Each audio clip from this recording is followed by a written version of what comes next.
Hey everybody, Dutch Sense here. 3:01 a.m. Central Time on Saturday, September 29th, 2012. And I'm over here on my blog. I want to thank Carl Garnham for sending this over to me. This is breaking news out yesterday from National Geographic. I'm going to read this to you. A new comet is coming next year, C2012 S1, and the title says it all. Could be the brightest in human history. And just a few quotes from the article. Let me just go ahead and take you over there in a second. But quote number 1 will be one of the greatest comets in human history, far outshining Hale-Bopp. Another quote.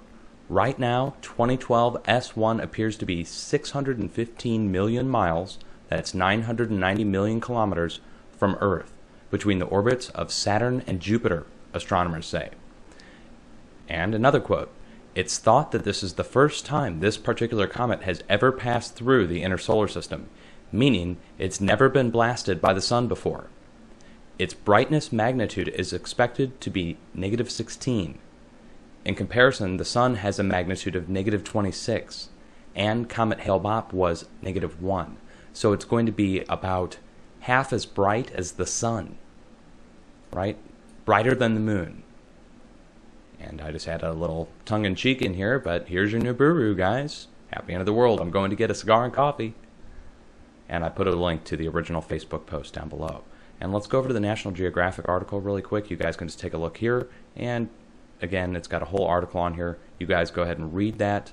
And be sure to forward it out. Get ready for it.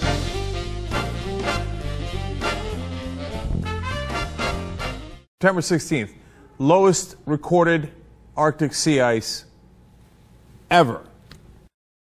The area in black is what it would normally melt to in the summer, right?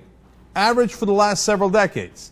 In 2012, the area in white is what it's actually at. So only 49% of normal levels. Quote, humans are really running out of time. That doesn't sound good.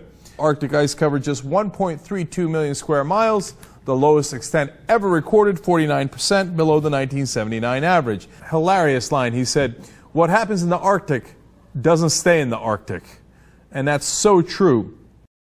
There's a huge gap between what is understood by the scientific community and what is known by the public. Unfortunately, that gap is not being closed. What he's telling you is, you're not understanding it. You need to be in a panic.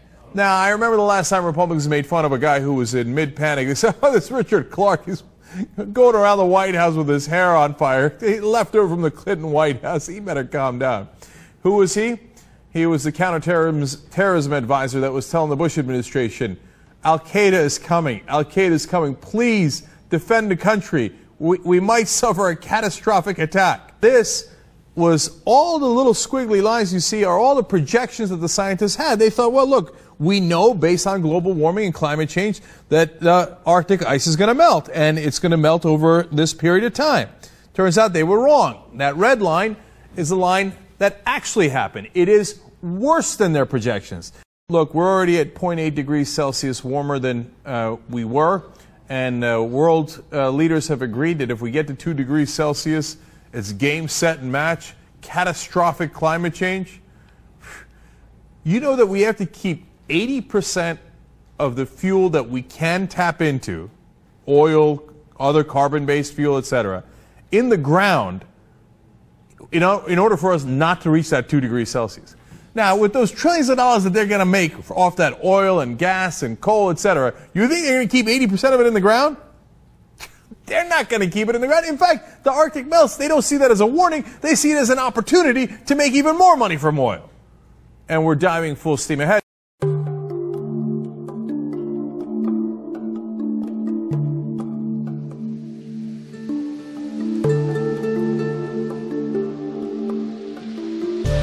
Hi, everybody.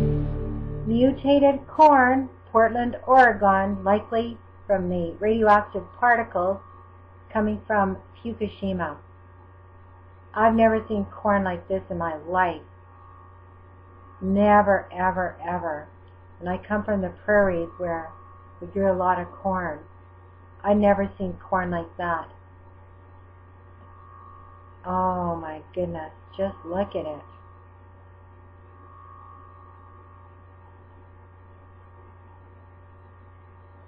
This is just terrible, just terrible. Please remember that pregnant women have also been exposed to these radioactive particles. It's not just Portland, everybody. It's Canada. It's all of the United States. It's all of Canada. Shocking. Thank you very much for watching this video. Marcia, signing out.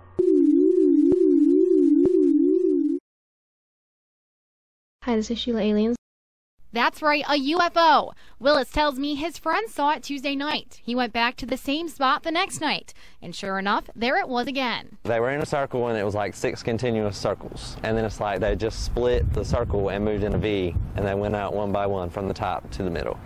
The alleged UFO only comes out at night. Now, those who have seen it tell me that it will sit right over top of the water, way high up in the sky, almost to look as it's just below the clouds. But if you want to see it, you'll have to be quick because I'm told it only sticks around for a few minutes. So what could this mystery object be?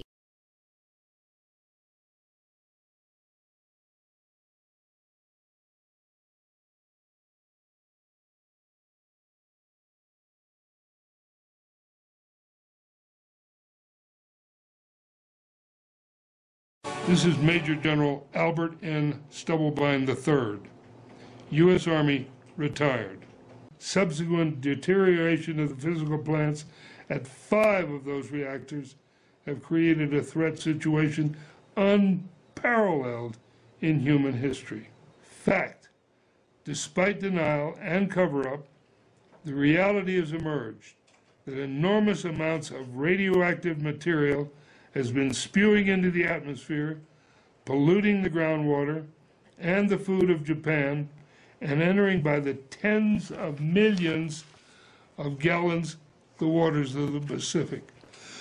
Fact, measurements by the U.S. government and scientists at laboratories all over the northern part of the planet have been quite consistent in showing that increasing radiation is being found in milk, in spinach, in the drinking water, in the air, in the seaweed, and the fish, and just about everything else that has been measured. Fact, official, quote, safe limits of radiation were raised first by 100 and then by 1,000-fold, and the meaningless measurements of the, quote, no harm to human health, unquote, were repeated by agencies despite the fact that the U.S. government statistics showed clearly that in the first 9 months of the Fukushima disaster, fully 14,000 deaths occurred in the U.S. alone, which can be fairly laid only at the doorstep of the radiation reaching us from the escalating disaster of Fukushima Daiichi. Today, Professors Mangano and Sherman have upped their estimate on the U.S. Fukushima-related deaths to more than 20,000 in the year following Fukushima. It enters the body and damages the DNA for years. And once the DNA damage is done, the effects are long-lasting and extend into future generations. That is, if survival is possible. So the biological half-life of ionizing radiation is enormous, extending well into future generations. Fact, there is no such thing as a safe dose of ionizing radiation, and deteriorating reactors are open to the elements, suffering from progressive destruction and becoming much, much more dangerous with every passing moment. As of 3 weeks ago, the levels of radiation inside the spent fuel pools of Unit 2 are too high to measure. Get that, are too high to measure. Please make a note of this website, provided free of charge by the Natural Solutions Foundation, for your information. Please share it widely, and please take seriously the information that you find there.